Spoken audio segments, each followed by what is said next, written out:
Assalamualaikum warahmatullahi wabarakatuh. Berjumpa lagi dengan saya Zomi Chandra. Semoga kabar teman-teman selalu baik dan sehat. Selalu jaga kesehatan, tingkatkan imunitas tubuh dan patuhi protokol kesehatan. Baiklah, kembali lagi dengan saya. Di sini saya akan kembali melanjutkan video pembelajaran dengan judul atau tema yaitu Konsep Manajemen Pendidikan Tinggi yang disusun oleh saya sendiri Zomi Chandra dengan NPM A1M020029 dari Program Studi Pendidikan IPA Fakultas Keguruan dan Ilmu Pendidikan Universitas Bengkulu dengan mata kuliah Pengelolaan Pendidikan. Dosen pengampu Dr. Muhammad Kristiawan Magister Pendidikan.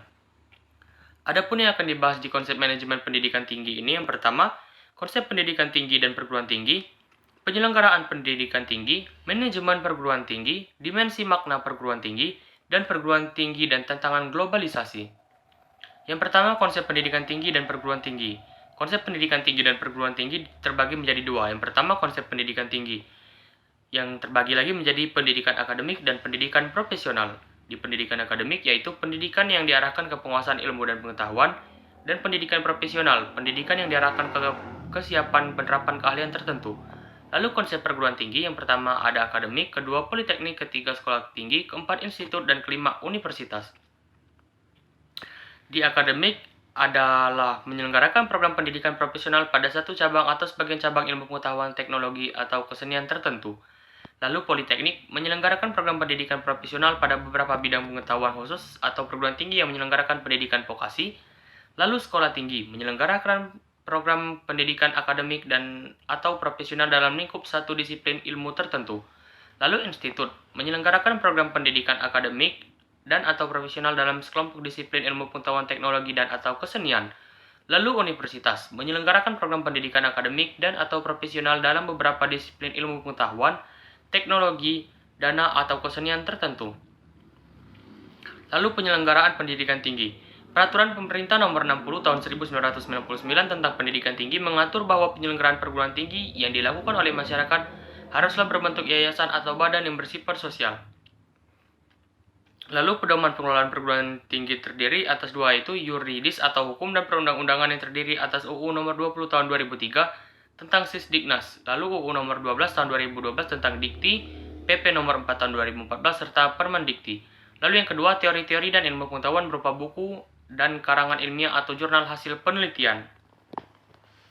Lalu ada manajemen perguruan tinggi, terdiri dari perencanaan, pengorganisasian, penggerakan, dan pengawasan.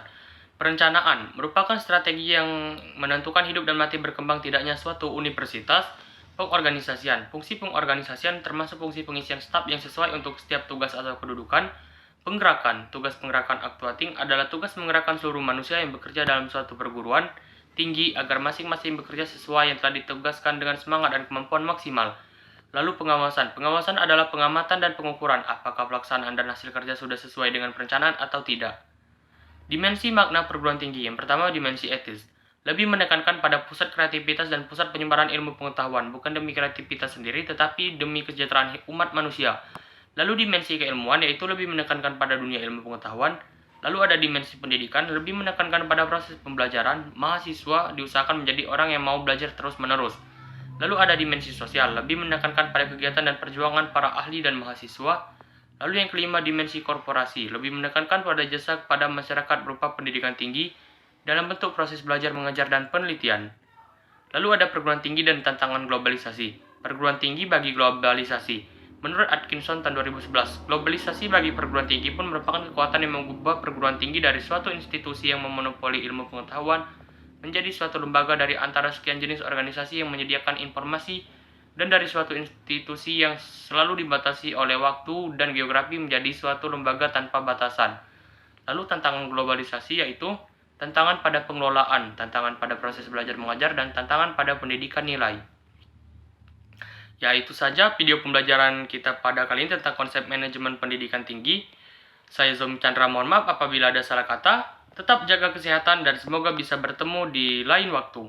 Saya akhiri, wabillahi taufiq wal hidayah. Wassalamualaikum warahmatullahi wabarakatuh.